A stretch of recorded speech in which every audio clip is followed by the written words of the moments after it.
Bonjour, voilà, c'est la vidéo de présentation où vous saurez effectivement qui je suis, comme je vous l'ai promis. Donc, je m'appelle Karine, j'ai la quarantaine, j'ai deux enfants de 21 et 19 ans. Je suis afrodescendante et d'origine européenne également. Ça, je vous en parlerai à la fin de la vidéo pour la petite expérience que j'ai faite tout récemment. Voilà, je suis donc issue d'une famille mixte, une des premières à mon avis en France à l'époque, puisqu'on était plutôt rares. Donc avec un papa martiniquais et une maman blanche. On a vécu une enfance tout à fait heureuse. Ensuite, je me suis mariée et j'ai donc eu deux enfants. J'ai pas mal voyagé en Nouvelle-Zélande, en Hollande, en Polynésie, ça vous le savez déjà. Et je pourrais m'arrêter là et dire que tout s'est très bien passé et que tout va pour le mieux dans le meilleur des mondes. Évidemment, c'est pas le cas, sinon je serais pas là. Donc effectivement, j'ai traversé pas mal de crises. Alors la toute première crise, qu'on va dire, toute première nature de crise, c'est en tant que fille, forcément, on m'a un petit peu embêtée. Donc j'ai voilà, subi un, une forme d'agression sexuelle quand j'avais 6 ans. Donc je me suis sortie bien, c'était pas trop grave. Ça s'est reproduit donc quand j'en avais 12. Là, c'était un peu plus compliqué puisque je suis tombée malade. Donc la deuxième crise, c'est la maladie. Entre 12 et 16 ans, donc à un moment de l'adolescence où on n'a pas forcément envie qu'il nous arrive ça. Et puis ensuite, eh bien, j'ai donc eu la crise du mariage, hein, puisque comme bon nombre de couples, le nôtre n'a pas survécu. Et donc ça s'est terminé plutôt en, en catastrophe, on va dire, puisque j'ai dû prendre la décision assez dramatique de quitter le foyer en y laissant mes deux enfants, voilà, quand ils avaient une dizaine d'années, pour sauver ma vie, puisque non pas que j'étais en danger de mort, mais disons que le harcèlement moral que j'ai subi voilà, m'avait décidé à soit prendre la décision de commettre un peu l'irréparable, soit de prendre cette décision de partir, et c'est ce que j'ai fait. Voilà, aujourd'hui, je voudrais dire que finalement, malgré toutes ces épreuves, j'ai pu m'en sortir. Et j'ai tiré quelques leçons les plus importantes pour moi, les toutes premières, qui aujourd'hui font que je suis là debout à vous parler. La première chose, c'est que finalement, ce qui m'a aidée à puiser l'énergie nécessaire pour me sortir de toutes ces situations, c'est l'amour. Ça peut paraître bête, mais finalement, c'est vraiment ce qui a fait la différence. Quand j'étais jeune, enfant et puis ado, c'est l'amour que m'apportaient tout simplement mes parents, et en particulier ma maman quand j'ai été malade. Parce qu'effectivement, à l'époque, bon, il n'y avait pas les psys et tout ce qui s'ensuit, donc elle a fait ce qu'elle a pu avec ce qu'elle avait, et ce qu'elle avait, c'était l'amour. Donc ça, c'est ce qui m'a porté.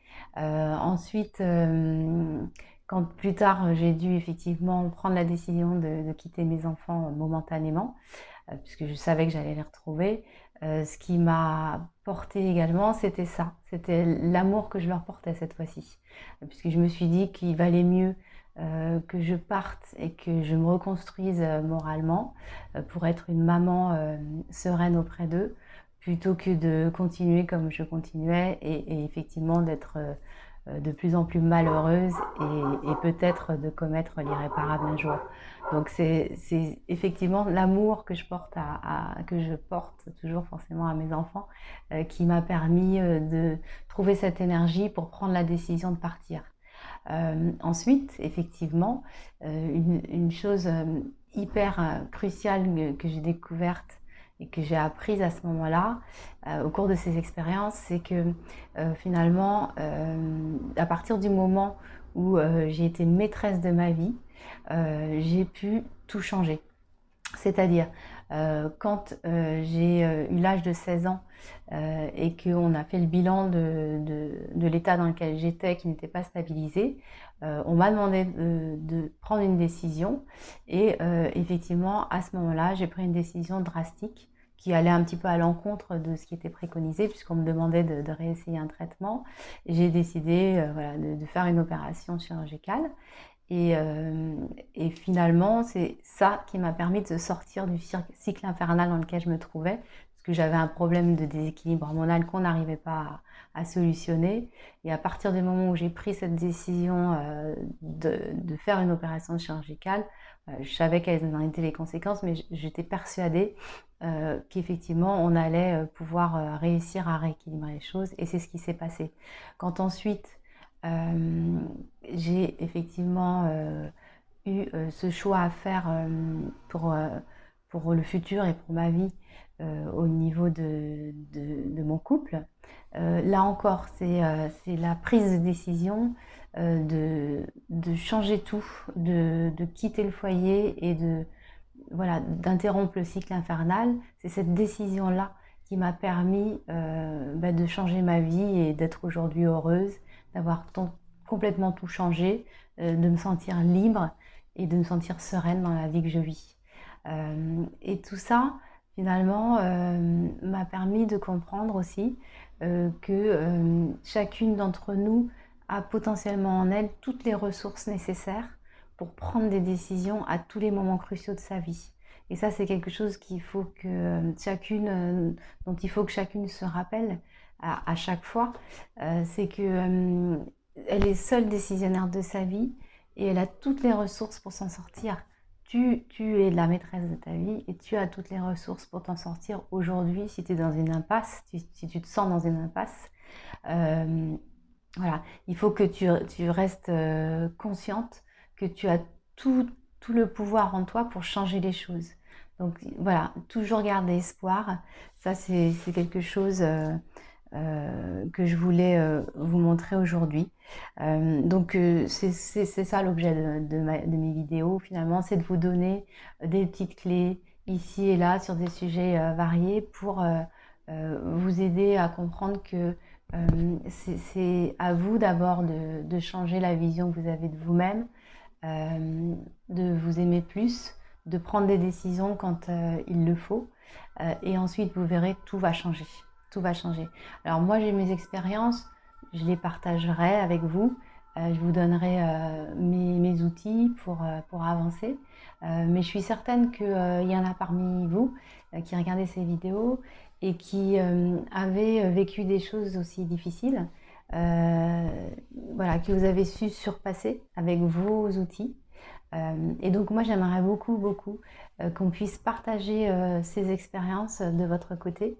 Et évidemment, mon idée ce serait, si vous souhaitez les partager en vidéo, c'est de montrer vos vidéos que vous pouvez faire de votre côté et que je pourrais donc montrer à toutes les autres femmes qui nous regardent pour partager aussi vos expériences et vos outils.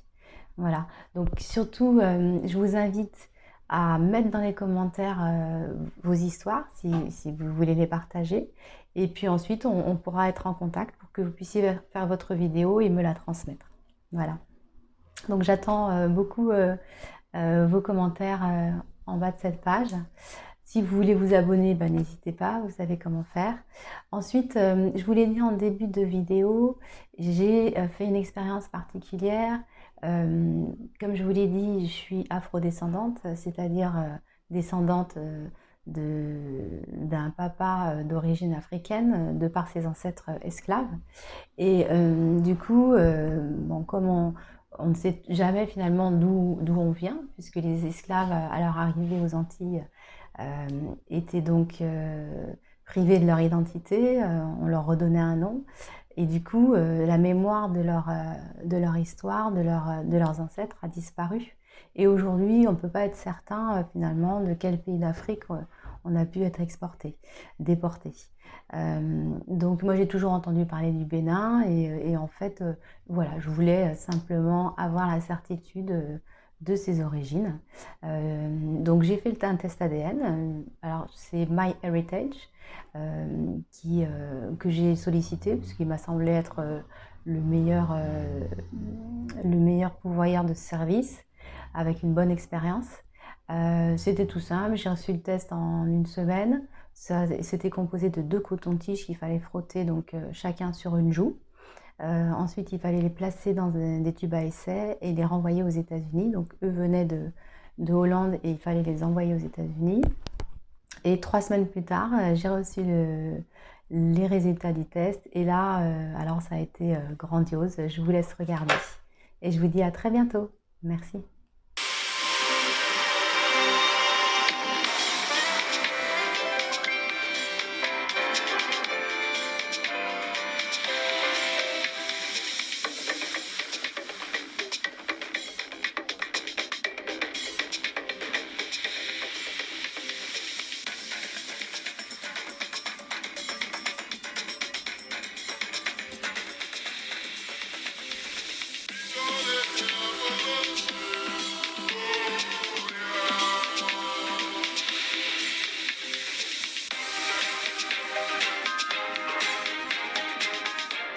Voilà, donc après, tu as un moment de fierté et d'émotion, c'est intense.